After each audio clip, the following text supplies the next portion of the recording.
In nomine Patris et Filii et Spiritus Sancti. Amen. Fratres carissimi, te iterum videre Patris allegro, veritas liberabit vos. Ada banyak permintaan dari netizen, terutama follower saya, untuk menanggapi kontroversi yang terjadi, benturan antara khotbah seorang tokoh agama dan situasi terkini di NTT. Dan saya mengajak kita untuk singkat saja apa sebenarnya yang menjadi kontroversi ini.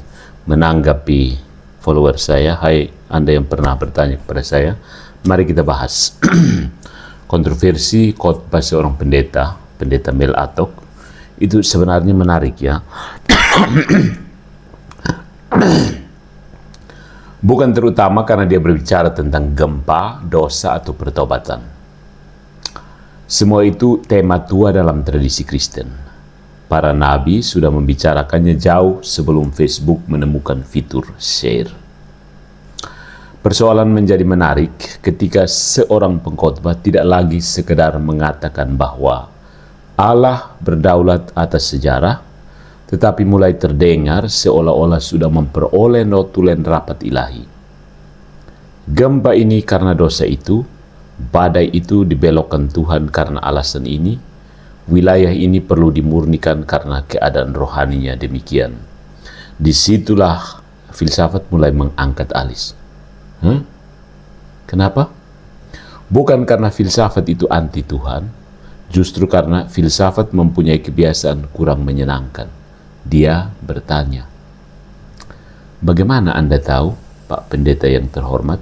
Dan rupanya pertanyaan sederhana itu cukup merepotkan. Ada banyak hal yang benar dalam khotbah pendeta tersebut. Sebelum palu kritik dihantamkan, ada baiknya membaca, mendengarkan khotbahnya secara utuh. Ya, karena kebiasaan kita di dunia digital sekarang, ambil saja potongan yang meresahkan, lalu viralkan. Tema pokok khotbah pendeta kontroversial itu sebenarnya cukup baik, ya. Manusia berdosa dimerdekakan oleh rahmat Allah, dipanggil tetap dalam firman, kemudian harus menjadi berkat bagi dunia. Gereja bukanlah klub orang suci yang sejak lahir sudah mengkilap. Gereja adalah komunitas manusia berdosa yang disentuh belas kasih Allah.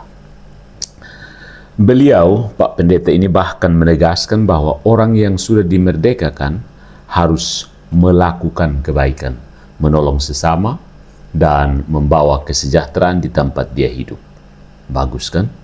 Tidak ada masalah di situ. Pendeta kita ini juga benar bahwa Allah berdaulat. Dosa itu nyata, pertobatan diperlukan.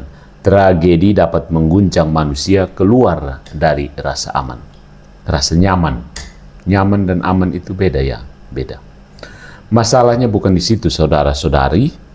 Masalahnya dimulai ketika kalimat Allah berdaulat atas segala sesuatu diam-diam berubah menjadi saya tahu persis mengapa Allah melakukan yang satu ini.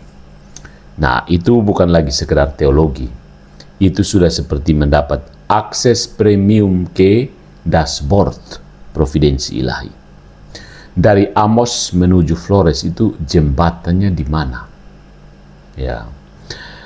Pendeta kita yang terhormat mengutip Amos bab 3 ayat 6 sampai 7, berbicara tentang malapetaka dan tindakan Allah, lalu bergerak kepada ungkapan tentang provinsi yang miskin lagi, sembah berhala lagi, dosa-dosa macam-macam.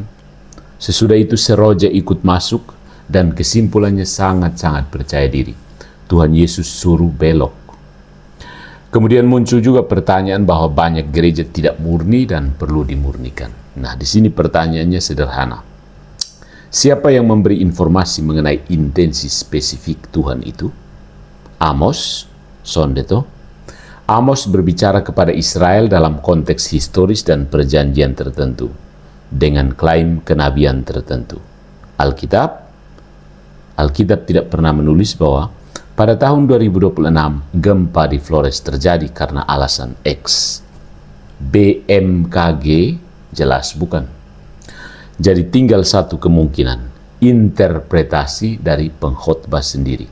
Tidak ada masalah dengan interpretasi. Yang menjadi masalah adalah ketika interpretasi pribadi masuk di mimbar sebagai laporan resmi dari surga. Ya. Causa prima itu bukan izin untuk menerka pikiran Tuhan. Ya. Dalam metafisika klasik, terutama tradisi Thomistik, tidak ada pertentangan antara Tuhan dan mekanisme alam. Gempa bisa terjadi karena aktivitas tektonik. Siklon bisa bergerak berdasarkan dinamika atmosfer. Dan Allah tetap merupakan causa prima, sebab pertama yang menopang seluruh realitas. Jadi pertanyaan gempa karena tektonik atau karena Tuhan sebenarnya pertanyaan kelas pemula. Jawabannya, kategori kausalitasnya berbeda. Tektonik menjelaskan sebab fisik, providensi membicarakan ketergantungan seluruh tatanan ciptaan kepada Allah. Tetapi, dan di sini rem intelektual itu perlu injak keras.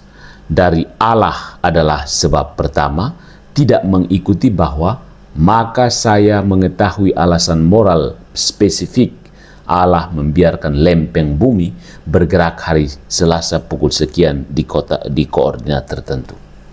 Itu namanya lompatan logika. Nah, dalam bahasa filsafat namanya fallacy of non sequitur.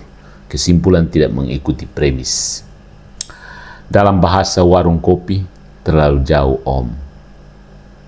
Allah mengizinkan tidak sama dengan saya tahu mengapa Allah mengizinkan. Ingat, Allah mengizinkan, titik. Jangan tambah lagi, saya tahu kenapa Allah mengizinkan. Ini inti persoalannya dan menuai kontroversi. Seorang Kristen dapat berkata dengan iman, tidak ada peristiwa yang sepenuhnya berada di luar providensi Allah. Masih aman. Kemudian dia berkata, dia pengkhotbah kita ini, atau orang Kristen ini, bencana mengingatkan kita akan kefanaan dan memanggil kita untuk bertobat. Masih sangat wajar. Tetapi ketika dilanjutkan, bencana ini datang karena mereka melakukan dosa ini, kita sudah masuk wilayah lain. Hati-hati. Semakin spesifik klaimnya, semakin besar beban pembuktiannya. Nah, yang lucu, dalam perkara-perkara duniawi, kita sangat memahami prinsip ini. Ya. Kalau seorang dokter berkata, pasien meninggal, itu fakta. Kalau dia berkata, pasien meninggal karena gagal jantung, dia membutuhkan diagnosis, meninggal karena gagal jantung. Kalau dia berkata, pasien meninggal karena Tuhan sedang menghukum kebiasaan buruk keluarganya, kita tentu saja bertanya, dokternya belajar kedokteran di mana? Begitu. Ya kan? Dan aneh, ketika memakai mimbar, standar epistemologis kadang mendadak diturunkan, ya. Kenapa? Standar yang sama sebenarnya. Jadi paham contoh pasien meninggal tadi. Pasien meninggal, itu fakta. Lalu pasien meninggal karena gagal jantung, itu butuh diagnosis.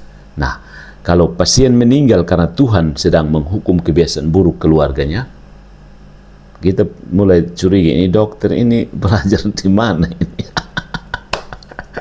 Dokter, lu belajar ke sana, jangan sampai lu bayar itu. Dosen dong, ke lulus saja. Ya. Jadi Lukas bab 13 itu sudah mengantisipasi model teologi seperti ini.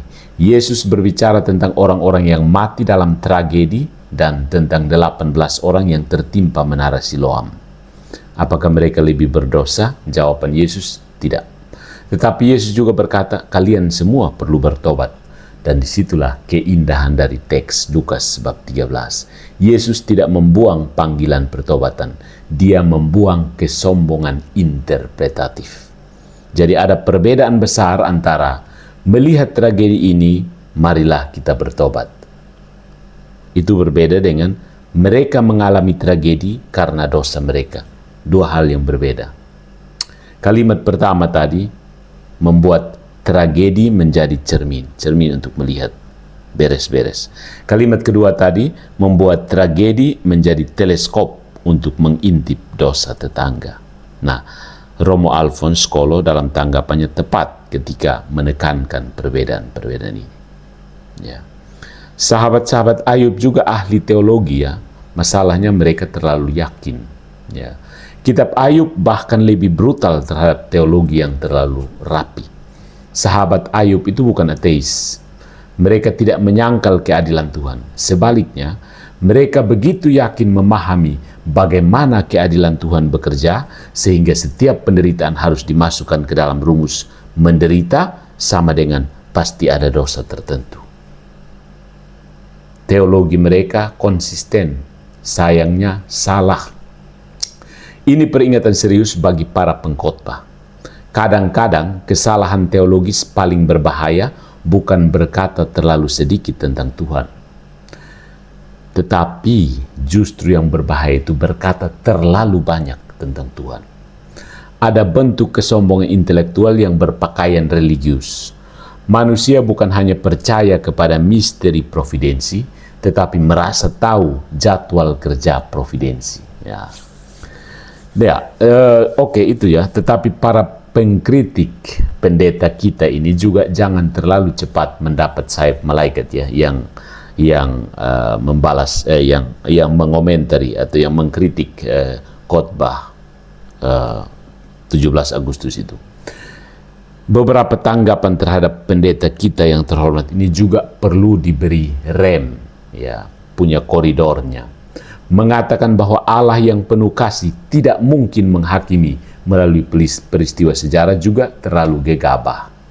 Alkitab tidak mengenal Allah sentimental yang pekerjaannya hanya mengelus kepala manusia sambil berkata, oh, sonap apa anak, sonap apa. Allah adalah kasih, tetapi Allah juga adil. Dia menghibur, dia juga menghakimi. Jadi kritik kepada pendeta kita yang berkhotbah pada 17 Agustus ini seharusnya bukan Allah tidak mungkin memakai bencana sebagai penghakiman. Kita juga tidak punya memo rahasia dari surga untuk memastikan itu. Kritik yang jauh lebih kuat adalah Anda tidak mempunyai dasar untuk memastikan bahwa peristiwa konkret ini merupakan hukuman Allah terhadap kelompok konkret karena dosa konkret tertentu. Itu argumen yang jauh lebih disiplin. Jangan mengoreksi fundamentalisme tentang murka dengan sentimentalitas tentang kasih. Ya, ada fundamentalis, jadi ada pertarungan antara fundamentalisme murka dan sentimentalisme kasih. Dua-duanya sama-sama bisa menyederhanakan Tuhan. Nah, ilmu pengetahuan tidak sedang merebut pekerjaan Tuhan, ya, karena ada juga kekeliruan klasik yang lain. Kalau gempa dapat dijelaskan geologi, berarti tidak perlu membawa Tuhan. Tidak begitu juga. Menjelaskan bahwa air mendidih karena mencapai temperatur tertentu, tidak berarti Thomas Aquinas harus kehilangan pekerjaan, sudah tidak usah bahas metafisika. Ilmu menjelaskan mekanisme, metafisika membahas dasar keberadaan dan kausalitas. Teologi berbicara mengenai relasi ciptaan dengan Sang Pencipta. Masalah baru muncul ketika teologi mendadak berpura-pura menjadi seismologi sambil sekaligus mengklaim membaca pikiran Allah. Rumusan yang lebih waras sebenarnya seperti ini. Tektonik menjelaskan bagaimana, providensi menjelaskan horizon metafisisnya, maksud moral spesifik Allah, tujuan Tuhan yang secara khusus itu apa, jangan mengarang kalau tidak tahu. Jadi, masalah terbesar pendeta kita yang kontroversial ini bukan keberanian, tetapi epistemologi. Seorang nabi boleh keras, Yesus juga keras. Paulus tidak selalu berbicara dengan bahasa seminar dialog lintas agama. Jadi persoalannya bukan bahwa pendeta MA terlalu keras. Persoalannya adalah dari mana sumber pengetahuannya. Bagaimana dia tahu bahwa Tuhan sedang menghukum? Bagaimana dia tahu dosa apa yang menjadi sasaran? Bagaimana dia tahu bahwa badai dibelokkan? Bagaimana dia tahu tujuan ilahi dari mekanisme atmosfer tertentu? Kalau jawaban terakhirnya adalah saya menafsir demikian, oke, baik. Katakan bahwa itu interpretasi. Jangan naikkan pangkatnya menjadi wahyu. Nah, ada prinsip epistemologi klasik. Kekuatan kesimpulan tidak boleh melampaui kekuatan premis. Premisnya Allah berdaulat.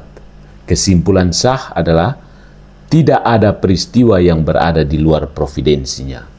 Kesimpulan yang tidak otomatis sah adalah karena itu Tuhan mengirim gempa ini untuk menghukum penyembahan berhala di wilayah tersebut. Antara dua kalimat itu ada jurang logika yang tidak dapat diseberangi hanya dengan volume suara khotbah. Mari kita lihat penyembahan berhala dan masyarakat yang majemuk ya. Pendeta MA tentu berhak dari teologi Protestan menegaskan bahwa tindakan religius tertentu adalah idolatri. Itu hak dia, hak beliau. Kita tidak bisa protes. Itu kebebasan doktrinal. Katolik pun punya kategori idolatria. Persoalannya bukan adanya doktrin itu, bukan. Persoalannya adalah ketika istilah sembah berhala diletakkan dalam rangkaian retoris bersama kemiskinan, doa, gempa, badai, dan pemurnian. Itu menjadi soal. Ya. Di dalam masyarakat plural, dalam masyarakat yang berbeda-beda, dalam masyarakat yang majemuk ini, kalimat itu tidak hidup di laboratorium teologi. Itu hidup di telinga manusia. Dan telinga manusia dapat menangkap pesan yang sangat sederhana. Mereka menyembah berhala, maka Tuhan menghajar mereka. Karena itu seorang pengkhotbah membutuhkan bukan hanya ortodoksia, tetapi juga prudensia. Aquinas akan sangat paham dengan persoalan ini. Kebenaran moral bukan hanya persoalan apa yang dikatakan, tetapi juga kepada siapa, kapan, bagaimana, dan dalam situasi apa. Menjadi benar bukan lisensi untuk menjadi ceroboh. Dan disinilah ironi terbesar khotbah MA muncul. Pendeta kita ini. Beliau sendiri berkhotbah bahwa orang yang sudah dimerdekakan harus menjadi berkat. Bagus sekali, kita mesti tepuk tangan. Justru bagian kontroversial khotbahnya perlu diperiksa dengan standar yang dia sendiri tetapkan. Kalau seseorang sedang kehilangan rumah, apakah menjadi berkat berarti menjelaskan dosa apa yang mungkin menyebabkan rumahnya roboh? Kalau seorang ibu kehilangan anak, apakah pertama-tama membutuhkan teori providensi? Apakah ibu itu pertama-tama membutuhkan teori providensi? Ada waktu untuk berkhotbah, ada waktu untuk membedah Amos, ada waktu untuk berdebat tentang providensi, tetapi ada waktu juga ketika teologi terbaik berbentuk sekarung beras, tenda, tangan yang mengangkat reruntuhan, dan seseorang yang cukup rendah hati untuk duduk diam bersama orang yang menangis. Kristianitas sendiri dimulai dari misteri yang sangat tidak nyaman bagi teologi yang gemar berdiri jauh dari penderitaan. Verbum caro factum est. Sabda menjadi daging, bukan sabda menjadi komentar Facebook. Jadi Tuhan boleh menghakimi, tetapi ingat Anda bukan sekretaris penghakimannya. Pendeta MA yang terhormat itu tidak perlu diperlakukan sebagai monster teologis ya. Banyak isi khotbahnya baik. Dia berbicara tentang anugerah, dosa, pertobatan, keberanian iman, kesetiaan kepada Kristus, dan panggilan menjadi berkat. Tetapi justru karena dia berbicara sebagai pengkhotbah, satu disiplin harus dijaga. Bedakan apa yang Allah wahyukan, apa yang secara teologis dapat disimpulkan, dan apa yang hanya merupakan interpretasi pribadi. Jangan campurkan ketiganya, lalu beri label Tuhan bilang. Dan kepada para pengkritiknya juga, Romo Alfons dan kawan-kawan, berlaku disiplin yang sama. Jangan karena pendeta ini terlalu cepat berbicara tentang murka Allah, lalu kita terlalu cepat memastikan Allah hanya dapat bertindak sesuai versi sentimental kita. Allah tetap hakim, tetapi kita bukan hakim itu. Allah mengetahui seluruh hubungan antara dosa, sejarah, alam, penderitaan, rahmat, dan keselamatan. Kita sonde, kotong sonde. Jadi ketika bumi berguncang, orang Kristen tentu boleh berkata, marilah kita bertobat. Oke. Tetapi sebelum menunjuk reruntuhan rumah orang lain dan berkata, nah, ini kan akibat dosa-dosa besong toh. Ada baiknya berhenti sebentar dan bertanya, apakah Tuhan benar-benar mengatakan seperti itu? Ya, ini kan kalau kalian menyembah tidak mau dengar beta toh. Itu toh mau menyembah berhala toh. Apakah Tuhan yang bilang begitu? Apakah Tuhan benar-benar mengatakan hal itu, atau saya hanya sedang membuat Tuhan terdengar sangat mirip dengan pendapat saya sendiri? Karena salah satu bentuk penyembahan berhala yang paling halus justru terjadi ketika kita menciptakan Tuhan menurut citra pikiran kita sendiri, lalu meminta Dia menandatangani khotbah kita. Salam dari Seminari Roh Kudus Tuke, Keuskupan Denpasar.